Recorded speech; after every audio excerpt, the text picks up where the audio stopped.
Start करने वाले हैं इलेक्ट्रोस्टैटिक्स का second chapter, Gauss law and its application, Gauss का नियम और उसके अनुप्रयोग। तो उसी सीरीज में सबसे पहला टॉपिक जो हमारा यहां पर आएगा वो आएगा इलेक्ट्रिक फ्लक्स, यानी कि विद्युत फ्लक्स क्या होता है।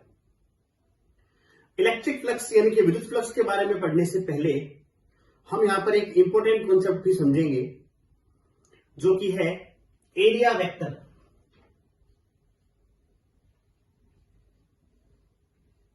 एरिया वेक्टर जिसे हम कह सकते हैं क्षेत्रफल सदिश।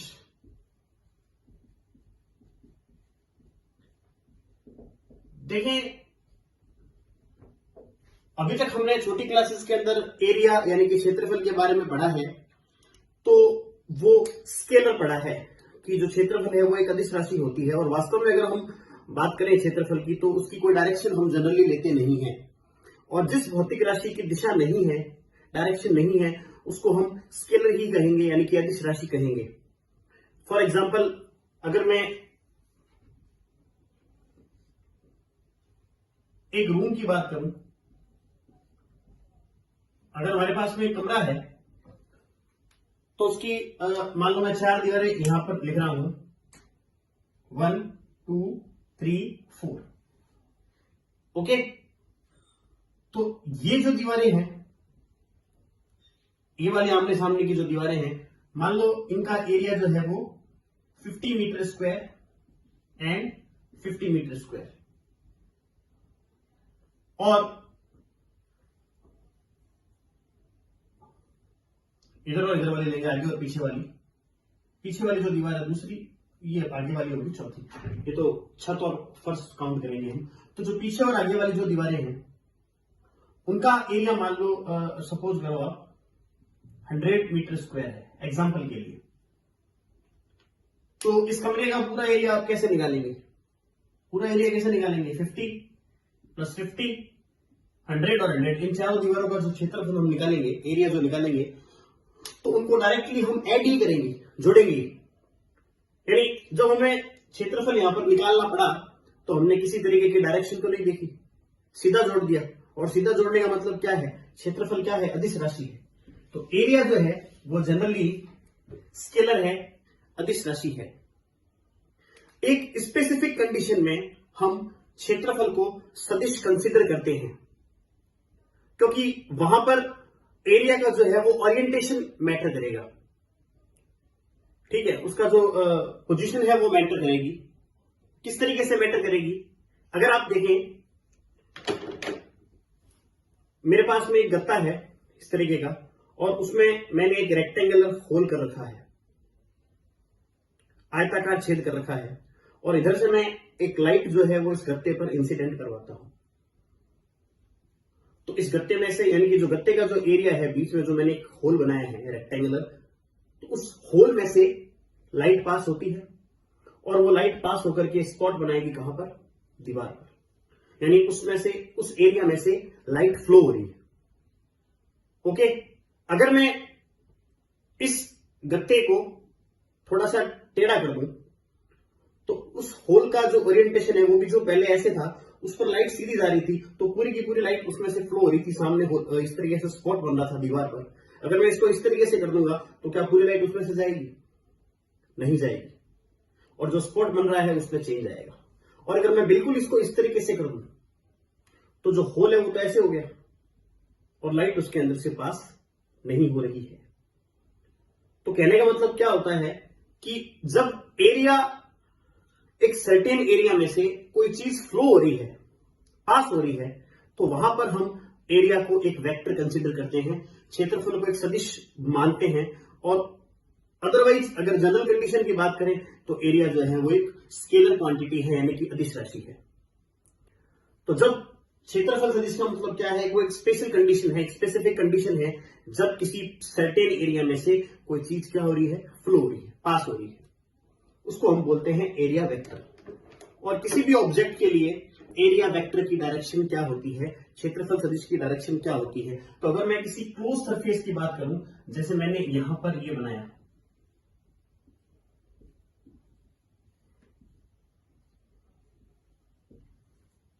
ये सपोज मैंने कोई क्यूब बना दिया, तो इसकी बहुत सारी सरफेस है, जैसे यहां पर है ये वाली सरफेस, इसका मुझे अगर एरिया वेक्टर लेना है,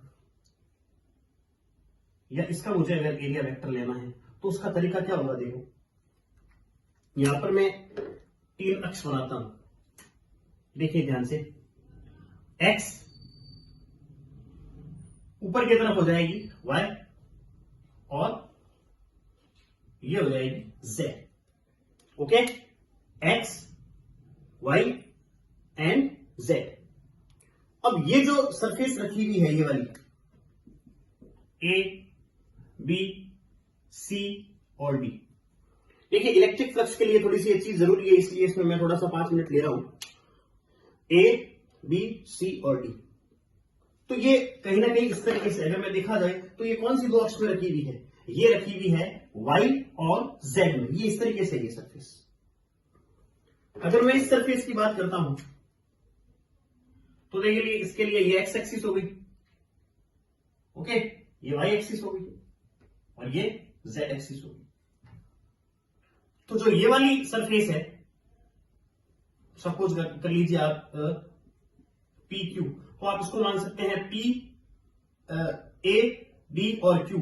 ये जो सरफेस रखी हुई है, ये आपने रखी है एक्स और वाई में, ये एक्स और वाई में रखी हुई है, और ये वाली जो सरफेस है आपकी, वो रखी हुई है वाई और जेड में।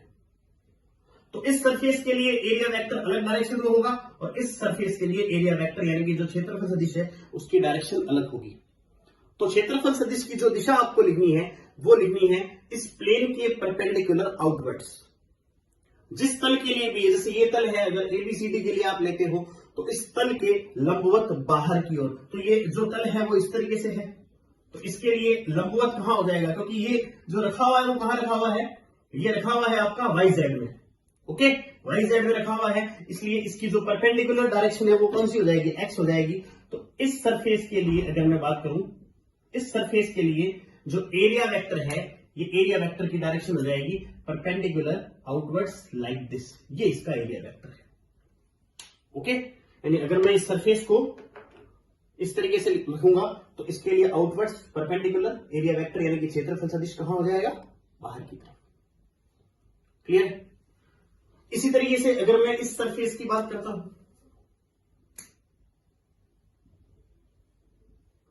तो ये जो सरफेस है आपका, ये मैं आपको बता चुका हूं, ये रखा हुआ है एक्स वाई में। तो अगर ये इस तरीके से रखा हुआ है एक्स वाई में, इसलिए इसकी जो एरिया वेक्टर की डायरेक्शन है वो परपेंडिकुलर कहां आ जाएगी?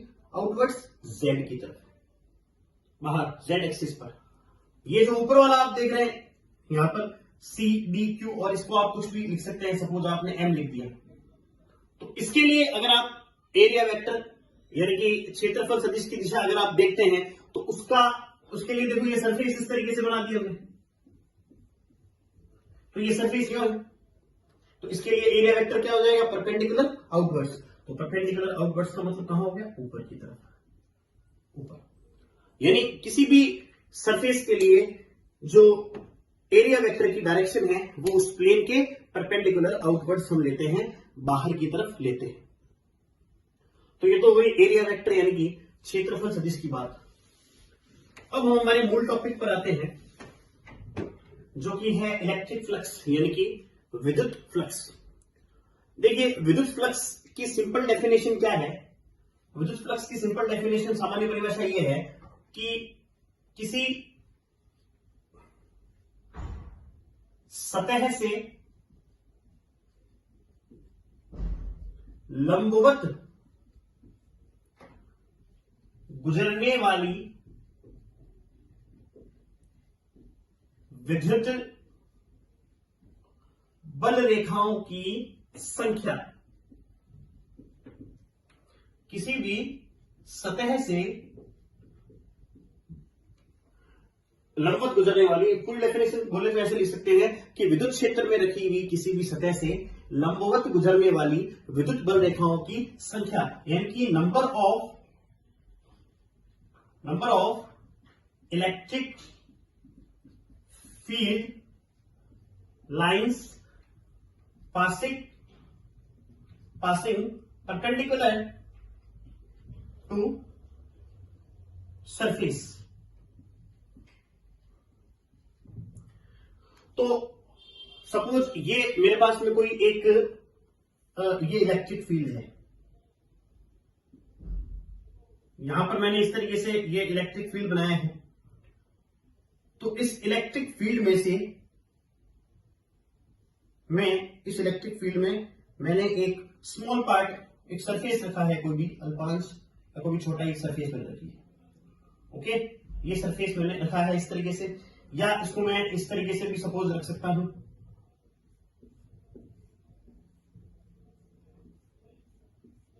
ये इलेक्ट्रिक फील्ड लाइन से इस तरफ जा रही है ये, ओके, और इधर जो इलेक्ट्रिक फील्ड लाइन जा रही है उनमें मैंने वहां पर एक सरफेस रखा है। तो इस सरफेस में से, ये जो सरफेस मैंने रखा है, इस सरफेस में से जितनी इलेक्ट्रिक फील्ड लाइंस पास हो रही है आप काउंट कर सकते हैं 1 2 3 4 एंड 5, एंड ये वाली नहीं हो रही और ये वाली नहीं हो रही। तो जितनी इलेक्ट्रिक फील्ड लाइंस इसमें से परपेंडिकुलर पास होती है, जितनी भी बल रेखाएं इसमें से लंबवत निकलती है, तो लंबवत निकलने वाली बल रेखाओं की संख्या को क्या बोला जाता है? विद्युत फ्लक्स बोला जाता है। किसी भी इलेक्ट्रिक फील्ड के अंदर, विद्युत फ्लक्स क्षेत्र के अंदर, किसी भी सरफेस से, किसी भी सतह से जितनी number of electric field lines perpendicular pass होती है उसको हम बोलते हैं इलेक्ट्रिक फ्लक्स। तो यहां पर आप देखेंगे, ये इसका एक सिंपल डेफिनेशन होगी इसकी है। जब हम इसका फॉर्मूला लिखते हैं फाई बराबर में, इसको इलेक्ट्रिक फ्लक्स को किसी भी सरफेस के लिए, जैसे मान लो एक सरफेस है मेरे पास में, उसका जो एरिया है वो ए है, ओके, और उसको जिस इलेक्ट्रिक फील्ड में हमने रखा है उस इलेक्ट्रिक फील्ड की जो इंटेंसिटी है वो कितनी है? ई है। यहां पर मैंने इस सतह को, इस सरफेस को, मेरे पास में जो सरफेस है ये इस तरीके की, इसका एरिया जो है, इसका क्षेत्रफल कितना है? ए है, और इसको जो इस इलेक्ट्रिक फील्ड में मैंने रखा है, जिस विद्युत क्षेत्र के अंदर रखा है, उस विद्युत क्षेत्र की इंटेंसिटी यानी कि जो तीव्रता है वो कितनी है? ई वेक्टर है। तो इसमें से जो फ्लक्स निकलेगा, जो फ्लक्स पास होगा, उस फ्लक्स का फॉर्मूला हम लिखते हैं फाई बराबर में ई वेक्टर डॉट ए वेक्टर, या ये बोले कि फाई बराबर में ई ए कॉस थीटा। यानी किसी भी सतह से जो विद्युत फ्लक्स निकलता है, इलेक्ट्रिक फ्लक्स जो पास होता है, वो क्या होता है? एक्चुअली वो डॉट प्रोडक्ट होता है। डॉट प्रोडक्ट होता है यानी कि अदिश गुणनफल होता है। किसका अदिश गुणनफल होता है? यह अदिश गुणनफल होता है इलेक्ट्रिक फील्ड यानी कि विद्युत क्षेत्र और क्षेत्रफल सदिश का, एरिया वेक्टर का।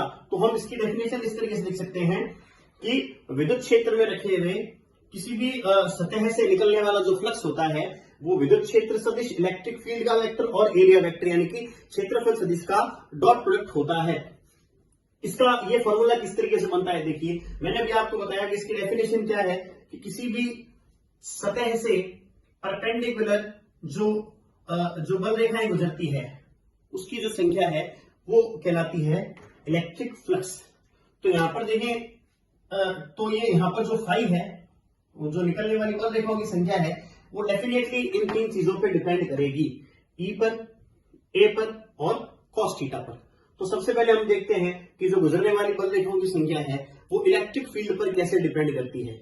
अब देखें, इलेक्ट्रिक फील्ड इंटेंसिटी लिख रहे हैं हम, ये विद्युत क्षेत्र की तीव्रता लिख रहे हैं। तो विद्युत क्षेत्र की तीव्रता पर किस प्रकार निर्भर करती है ये बल रेखा, जो आपका फ्लक्स है वो देखिए आप, इंटेंसिटी अगर किसी फील्ड की ज्यादा है तो वो विद्युत क्षेत्र जो है वो प्रबल माना जाता है कंपेरेटिवली, और अगर इलेक्ट्रिक फील्ड इंटेंसिटी कम है तो विद्युत क्षेत्र दुर्बल माना जाता है। तो यहां पर मैं दो इलेक्ट्रिक फील्ड बनाता हूं, एक थोड़ा सा स्ट्रॉन्ग बनाता हूं और एक थोड़ा सा वीक बनाता हूं। तो जब मैं स्ट्रॉन्ग इलेक्ट्रिक फील्ड बनाऊंगा ना, तो उस केस में इलेक्ट्रिक फील्ड लाइंस जो है वो मुझे पास पास बनानी पड़ेगी इस तरीके से। यहां पर आप देख सकते हैं ये इलेक्ट्रिक फील्ड लाइंस मैंने जो है वो पास पास बनाई है। और यहां पर मैं थोड़ा सा वीक अगर इलेक्ट्रिक फील्ड बनाऊंगा तो ये वीक इलेक्ट्रिक फील्ड है, आप देखें, ओके, कम है ये। तो यहां पर इंटेंसिटी ज्यादा है और यहां पर इंटेंसिटी कम है। तो मैं एक सरफेस को एक बार सपोज यहां रखता हूं, इस फील्ड में रखता हूं, और एक बार मैं उसी सरफेस को इस फील्ड में रखता हूं। तो आप दोनों में कंपेयर कर सकते हैं कि फ्लक्स कहां ज्यादा होगा। फ्लक्स के लिए उसकी मेन डेफिनेशन पे आ जाइए। यानी उसमें से लंबवत निकलने वाली बल रेखाओं की संख्या। तो यहां आप अगर बल रेखाएं काउंट करेंगे तो ज्यादा आएंगी और वहां पर क्या आएंगी, कम आएगी। क्यों? क्योंकि वहां इलेक्ट्रिक फील्ड की इंटेंसिटी क्या है, कम है, तो फ्लक्स भी क्या है, कम है। और यहां पर आप देख सकते हैं कि इलेक्ट्रिक फील्ड की इंटेंसिटी ज्यादा है तो इसका फ्लक्स भी ज्यादा है। तो कुल मिलाकर के पहला पॉइंट हमारा क्लियर हो गया कि जो फ्लक्स है वो किस पे डिपेंड करता है, इंटेंसिटी ऑफ इलेक्ट्रिक फील्ड पे डिपेंड करेगा। नंबर 2, अगर हमारे पास में इलेक्ट्रिक फील्ड दोनों कंडीशन में सेम है, लेकिन अगर मैं एरिया को चेंज कर देता हूं तो उस पर भी निश्चित रूप से डिपेंड करेगा। आप देखें यहां पर मैं इस बार इलेक्ट्रिक फील्ड जो ले रहा हूं वो बिल्कुल एक जैसा ले रहा हूं, दो कंडीशन बना रहा हूं, दोनों में हमने इलेक्ट्रिक फील्ड सेम ही लिया है। इलेक्ट्रिक फील्ड पे तो डिपेंडेंट है ही, लेकिन हमने यहां पर खाली एरिया की डिपेंडेंस को शो करना है। तो यहां पर मैंने इलेक्ट्रिक फील्ड जो है वो दो अलग अलग कंडीशन में लिया है, तो सेम लिया है दोनों में। ये भी इंटेंसिटी सेम है और ये भी इंटेंसिटी सेम है, लेकिन यहां पर मैंने एरिया जो है मैं बड़ा ले रहा हूं। सपोज यहां पर मैं इस केस में इस तरीके का एक सरफेस रख रहा हूं और इस कंडीशन में मैं एक ऐसा सरफेस रख रहा हूं। तो यहां आप देख सकते हैं एरिया बड़ा है, तो एरिया बड़ा है तो उसमें से फ्लक्स ज्यादा निकल रहा है, यानी एरिया बड़ा है तो फ्लक्स ज्यादा है। और यहां आप देखिए तो क्या है, एरिया छोटा है तो फ्लक्स भी उसमें से क्या निकल रहा है, कम निकल रहा है। तो दूसरा केस भी आपका क्लियर हो गया होगा कि ए पर भी ये डिपेंड करेगा।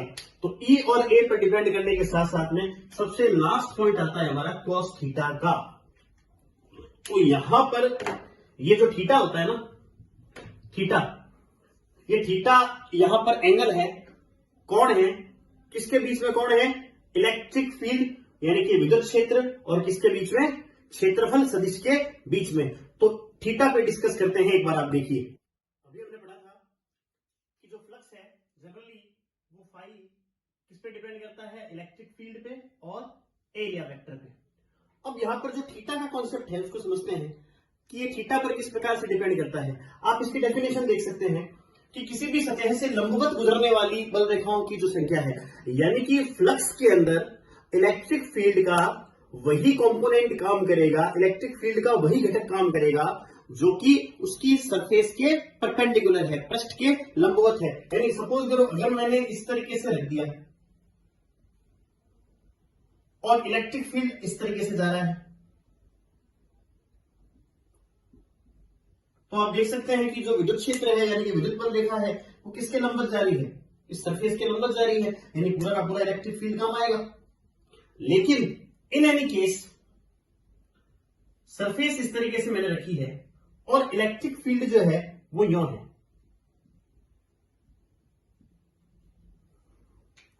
यानी ये सरफेस ऐसे है, लेकिन जो इलेक्ट्रिक फील्ड है वो इस तरीके से ना होकर, विद्युत बल रेखा इस तरीके से ना होकर यूं है। तो आप इस विद्युत बल रेखा को फ्लक्स में कैसे काउंट करेंगे, क्योंकि विद्युत फ्लक्स की डेफिनेशन क्या है, सरफेस से लंबवत गुजरने वाली बल रेखाओं की संख्या। तो यानी ये इलेक्ट्रिक फील्ड तो नहीं हो सकता, तो आपको तो इलेक्ट्रिक फील्ड कौन सा लेना पड़ेगा, जो इसकी सरफेस के क्या है, परपेंडिकुलर है, मतलब इस तरफ है। तो इस सिचुएशन में हमें इलेक्ट्रिक फील्ड का ये कंपोनेंट लेना पड़ेगा। ओके, तो आप देखें यहां पे इन दोनों सिचुएशन में, यहां आप देखें इसका जो क्षेत्रफल सदिश है वो कैसे ले लिया, क्षेत्रफल सदिश मैंने आपको लेना सिखाया है, परपेंडिकुलर होता है इस तरफ, तो ये इस तरफ। यहां पर आप इसका क्षेत्रफल सदिश कैसे लेंगे, एरिया वेक्टर कैसे लेंगे, इस तरफ लेंगे, बिल्कुल। तो कुल मिलाकर के मैं अगर सिंपल वर्ड्स में ये भी कह दूं कि आपको इलेक्ट्रिक फील्ड लाइंस यानी कि विद्युत बल रेखाएं वो काम में लेनी है, विद्युत क्षेत्र वो काम में लेनी है जो एरिया वेक्टर की डायरेक्शन में हो, जो क्षेत्रफल सदिश की दिशा में हो। तो यहां पर ई ए की डायरेक्शन में है, तो इसके लिए जो फ्लक्स है वो आप सिंपली फाई बराबर में ई इंटू ए लिख सकते हैं, कोई दिक्कत नहीं है। लेकिन जब आप इस सिचुएशन की बात करते हैं, मैं यहां पर एक डायग्राम बना देता हूं। यहां पर हमने ये सरफेस लिया है इस तरीके से, ये सरफेस है, और इस सरफेस का जो एरिया वेक्टर है वो इस तरीके से लिया है हमने। इसका जो क्षेत्रफल है वो ए है, तो उस क्षेत्रफल सदिश को क्या लिखेंगे, ए से लिखेंगे। बट इलेक्ट्रिक फील्ड जो है, विद्युत क्षेत्र जो है वो इधर की तरफ है, इस तरफ। ये एंगल थीटा है, this is angle theta. Angle theta यानी कि ये थीटा एंगल किसके बीच में है, ये थीटा एंगल है इलेक्ट्रिक फील्ड, विद्युत क्षेत्र और क्षेत्रफल सदिश के बीच में। तो यहां पे तो आप फ्लक्स फाई बराबर में E इंटू ए नहीं लिख सकते हैं। क्यों? क्योंकि आपको E की वो वैल्यू लिखनी है जो ए की डायरेक्शन में हो, ए की दिशा में हो। तो अगर मैं यहां पर इस इलेक्ट्रिक फील्ड के कंपोनेंट लेता हूं दो, तो एक कंपोनेंट इधर आएगा, एक नीचे की तरफ आएगा। तो जो ये वाला कंपोनेंट है, इस तरफ वाला कंपोनेंट, वो डेफिनेटली क्या आ जाएगा बताइए, E cos थीटा आ जाएगा। और नीचे वाला जिससे हमें कोई मतलब नहीं है वो आ जाएगा E sin थीटा, ये वाला। तो हमें तो ये लेना है, ये वाला कंपोनेंट जो कि सरफेस की क्या हो, परपेंडिकुलर हो। तो इस सिचुएशन में आप E इंटू ए क्या लिखेंगे, E cos theta into a, या क्या लिख सकते हैं, E a cos theta. So here formula of flux is what, phi is equals to E vector dot a vector. तो ये परफेक्ट फॉर्मूला, ये आपका फाइनल फॉर्मूला है फ्लक्स का। तो किसी भी सतह से निकलने वाला जो विद्युत फ्लक्स है उसका फॉर्मूला क्या होता है, फाई बराबर में E vector dot a vector या E a cos थीटा। तो मैंने आपको अभी क्लियर किया है कि फ्लक्स E पे कैसे डिपेंड करता है, A पर कैसे डिपेंड करता है और cos थीटा पर कैसे डिपेंड करता है। तो अब मैं अब इस फॉर्मूले से अगर हम देखें कि अगर थीटा 0 हो और थीटा 90 हो तो क्या फर्क पड़ेगा। सपोज अगर थीटा 0 है, थीटा 0 होने का मतलब क्या है कि इस सिचुएशन में जो फ्लक्स आएगा phi is equals to E into A आएगा, जिसको हम मैक्सिमम भी बोल सकते हैं। ओके, यानी ये सिचुएशन वो होगी जब थीटा 0 है, इलेक्ट्रिक फील्ड और एरिया वेक्टर दोनों एक ही डायरेक्शन में है। तो मैंने यहाँ पर ये इस तरीके से सरफेस में एक्चुअली ये बना रहा हूं। ओके, इस तरीके से ये है। तो यहां पर इसका जो ये एरिया वेक्टर है वो इस तरफ ही आएगा, क्योंकि परपेंडिकुलर आउटवर्ड हम बनाते हैं। और इलेक्ट्रिक फील्ड भी मैंने इसी डायरेक्शन में सपोज करें ले लिया है। तो यहाँ पे थीटा 0 है, यानी ये सरफेस जो है ना आपका वो ऐसे रखा हुआ है। और इलेक्ट्रिक फील्ड लाइंस कैसे जा रही है, विद्युत बल रेखाएं कैसे जा रही है, म्यू जा रही है, बिल्कुल इस तरीके से। तो इस सिचुएशन में सारी की सारी इलेक्ट्रिक फील्ड लाइन जो है वो इस सरफेस के अंदर से होकर के जाएगी और जो फाई है वो क्या होगा, मैक्सिमम होगा। ओके, लेकिन दूसरी सिचुएशन जो है वो ये है कि अगर थीटा 90 डिग्री है, इफ थीटा इज 90, तो मैं इस सरफेस, जो ये सरफेस ऐसे ना होकर के, अगर मैं इसको यूं बना दूं, ये सरफेस अब मैंने इस तरीके से बनाई है। ओके, अब मैं इसको ऐसे बना देता हूं सपोज इस तरीके से। तो ये इसका एरिया हो गया, ये इसका सरफेस एरिया हो गया। क्लियर होगी बात आपको। तो जिस सरफेस को आपने ऐसे रखा था, अब वो सरफेस यूं रखा हुआ है, तो इसका एरिया वेक्टर कहां चला गया, डेफिनेटली कहां चला गया, ऊपर की तरफ चला गया है। और इलेक्ट्रिक फील्ड कहां है भाई, इलेक्ट्रिक फील्ड इस तरीके से जा रहा है, इस तरफ जा रहा है। तो थीटा क्या हो गया, 90। तो अब बताइए आप मुझे, अगर थीटा की वैल्यू में 90 पुट करूंगा तो cos 90 की वैल्यू 0 होगी, फ्लक्स डेफिनेटली क्या हो जाएगा, 0 यानी कि मिनिमम। तो आप अकॉर्डिंग टू डेफिनेशन में देख सकते हैं, अगर मैंने सरफेस को ऐसे रखा है और इलेक्ट्रिक फील्ड लाइन ऐसे जा रही है, तो क्या परपेंडिकुलर एक ही पास हो रही है इसमें से। इस सिचुएशन में परपेंडिकुलर कब पास होगी, जब इलेक्ट्रिक फील्ड लाइन 0 हो जाएगी। ओके, इस सिचुएशन में फ्लक्स क्या होगा, 0 होगा। तो यहां पर जो है फ्लक्स के लिए हम कह सकते हैं कि किसी भी सरफेस के लिए इलेक्ट्रिक फील्ड लाइंस जितनी परपेंडिकुलर पास होती है, उस number of electric field lines को हम क्या बोलते हैं, विद्युत फ्लक्स बोलते हैं। और ये फॉर्मूला इसका देखना है आपको, फाई बराबर में E vector dot a vector. एक छोटा सा इसका सिंपली एक कॉन्सेप्ट और आप ध्यान में रखेंगे। कई बार क्या होता है कि जो एरिया जिसके लिए आपको फ्लक्स निकालना है वो एक्चुअली नॉन यूनिफॉर्म हो जाता है। जैसे अभी तो मैं कई बार एक यूनिफॉर्म फॉर्मूला है, एक वो इररेगुलर शेप अगर आ जाती है, तो जनरली उसके लिए हम क्या है, उस सिचुएशन में जब इस तरीके से अनियमित आकृति आ जाती है, तो उस सिचुएशन में हम उसके लिए फिर जो क्या कहते हैं, एरिया वेक्टर नहीं बना सकते, क्योंकि सबके लिए फिर एरिया वेक्टर की डायरेक्शन जो है वो कहीं ना कहीं चेंज हो जाती है, बदल जाती है। ओके, तो जब एरिया वेक्टर आप उसके लिए नहीं ले सकते हैं, तो उसके लिए फिर सिचुएशन में क्या होता है, तो वहां पर आपको ऐसी, अगर आपके पास में शेप आती है जो कि इररेगुलर है, अनियमित है, उसके लिए आप एक डायरेक्शन में एरिया वेक्टर नहीं बना सकते हैं, तो फिर उसका फ्लक्स निकालने का तरीका होता है कि उस पूरी शेप पर आपको एक स्मॉल पार्ट लेना है। एग्जांपल ये जैसे व्हाइट बोर्ड है, हालांकि इसकी एक शेप तो फाइनाइट है, लेकिन अगर ये इस तरीके का इतना बड़ा कोई सरफेस आपके पास में है जिसकी शेप क्या है, इररेगुलर है, तो आपको क्या करना है, उस पर एक छोटा सा स्मॉल पार्ट लेना है कहीं पर। उस छोटे से स्मॉल पार्ट के लिए आप एक पर्टिकुलर एरिया वेक्टर बना सकते हैं, कोई दिक्कत नहीं है। अलग अलग जगहों पर अलग अलग होता है, तो आप किसी भी एक स्मॉल पार्ट को कंसीडर कीजिए। ओके, पूरे का एरिया कुछ भी हो सकता है, तो ऐसी सिचुएशन में आपको एक स्मॉल पार्ट लेना है जिसका मान लो एरिया कितना है, सपोज करो ds है। ओके, ds, तो उसके लिए आपको एरिया वेक्टर ड्रॉ करना है, ds वेक्टर। क्लियर। और उसी पॉइंट पर आपको इलेक्ट्रिक फील्ड देखना है, वो कितना हो जाएगा, E वेक्टर। E और ds के बीच में एंगल कितना हो जाएगा, थीटा। तो इस सिचुएशन में हम इस पूरे के लिए फ्लक्स नहीं निकाल करके स्मॉल पार्ट के लिए फ्लक्स लिखते हैं, तो उसको हम फिर वहां पर क्या लिख देते हैं, डी फाई लिख देते हैं। D phi is equal to क्या होता है formula, electric field E vector dot d s vector. Okay, तो ये जो फ्लक्स आपने निकाला है वो किसका निकाला है, पूरी उस शेप का नहीं निकाला है जो आपकी इरेगुलर है, इस छोटे से पार्ट का निकाला है। लेकिन इसका जब हम इंटीग्रेशन करते हैं डी फाई का फाई, तो phi is equal to integration उसका करके E vector dot d s vector, इसका इंटीग्रेशन करके हम पूरे के लिए निकाल सकते हैं। तो ये फॉर्मूला हो जाएगा फाई बराबर में ई vector dot d s vector. और जब आप इंटीग्रेशन जो है वो किसी क्लोज सरफेस के लिए करते हैं, बंद पृष्ठ के लिए करते हैं, तब आप इस तरीके का इंटीग्रेशन में एक साइन लगा देते हैं, इसको हम बोलते हैं लाइन इंटीग्रेशन। ये गोल जो मैंने बनाया है ये इसका चिन्ह होता है, इसको अपन बोलते हैं हिंदी में रेखीय समाकलन, रेखा समाकलन या रेखीय समाकलन, और इसको लिखते हैं फाई बराबर में integration of E vector dot d s vector. तो फॉर्मूला बिल्कुल वही है, लेकिन अगर रेगुलर शेप है यानी किसी भी पॉइंट पर अगर आप एरिया वेक्टर बनाते हैं तो उसकी डायरेक्शन एक ही है, तब आप फाई बराबर में ई vector dot S vector direct लगा सकते हैं। अदरवाइज फिर आपको स्मॉल पार्ट्स लेकर के उसको सॉल्व करना होता है। तो फाई बराबर में integration of E dot d S, ये फ्लक्स का फॉर्मूला है। अब आप इसकी जो यूनिट बनाना चाहते हैं, अब एक बात तो क्लियर हो गई ना कि जो आपके पास में जो फ्लक्स आ रहा है वो किससे आ रहा है भाई, डॉट प्रोडक्ट से आ रहा है। किससे आ रहा है, डॉट प्रोडक्ट, यानी कि जिसे हम कह सकते हैं अदिश गुणनफल से आ रहा है। अगर अदिश गुणनफल से आ रहा है यानी कि डॉट प्रोडक्ट से आ रहा है, तो वो वाला जो फिर फॉर्मूला है वो खुद स्केलर क्वांटिटी हो जाएगी, इसलिए जो फ्लक्स है वो क्या है, अदिश राशि है।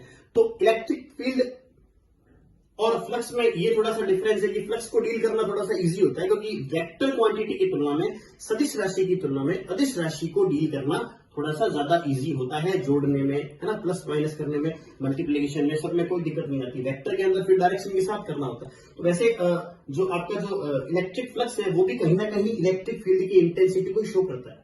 तो इंटेंसिटी ज्यादा होगी तो फ्लक्स भी ज्यादा होगा, लेकिन फाई जो है वो इंटेंसिटी को देखने का दूसरा नजरिया है, जो कि क्या है, स्केलर क्वांटिटी है, अदिश राशि है, जो उसको डील करना थोड़ा सा इजी है। तो फाई बराबर में क्या हो जाएगा, ई डॉट डी एस। तो एक तो आपको ये क्लियर हो गया कि ये अदिश राशि है, इट इज स्केलर क्वांटिटी, ठीक है, इसकी कोई डायरेक्शन नहीं है। दूसरी बात ये कि अगर आप इसकी यूनिट निकालते हैं तो इसकी यूनिट कैसे निकालेंगे, इलेक्ट्रिक फील्ड की यूनिट होती है न्यूटन अपॉन कूलम। ओके, विद्युत क्षेत्र का मात्रक क्या होता है, Newton upon coulomb, into area का यूनिट क्या होता है, मीटर स्क्वायर। तो एक यूनिट हो जाएगी इसकी एसआई सिस्टम में newton upon coulomb into metre square. एक यूनिट और लगा सकते हैं कि जो इलेक्ट्रिक फील्ड है उसकी यूनिट होती है वोल्ट अपॉन मीटर, एक यूनिट और होती है जो न्यूटन अपॉन कूलम भी होती है और वोल्ट अपॉन मीटर भी होती है। उसके लिए अगर मैं फिर एरिया के लिखता हूं मीटर स्क्वायर, मीटर से मीटर कैंसिल हो जाएगा, तो ये बन जाएगा वोल्ट इंटू में metre, this is volt into metre. Okay, तो ये एक फ्लक्स का फॉर्मूला हो जाएगा, और थीटा की वैल्यू आप अलग अलग लिख करके उसकी अलग अलग कंडीशंस भी प्राप्त कर सकते हैं। तो गॉस लॉ हम इस चैप्टर के अंदर पढ़ेंगे, तो सबसे इंपॉर्टेंट कॉन्सेप्ट होगा ये इलेक्ट्रिक फ्लक्स, विद्युत फ्लक्स और एरिया वेक्टर। ओके, तो एक बार इसको थोड़ा सा ढंग से पढ़े और समझे। Thank you.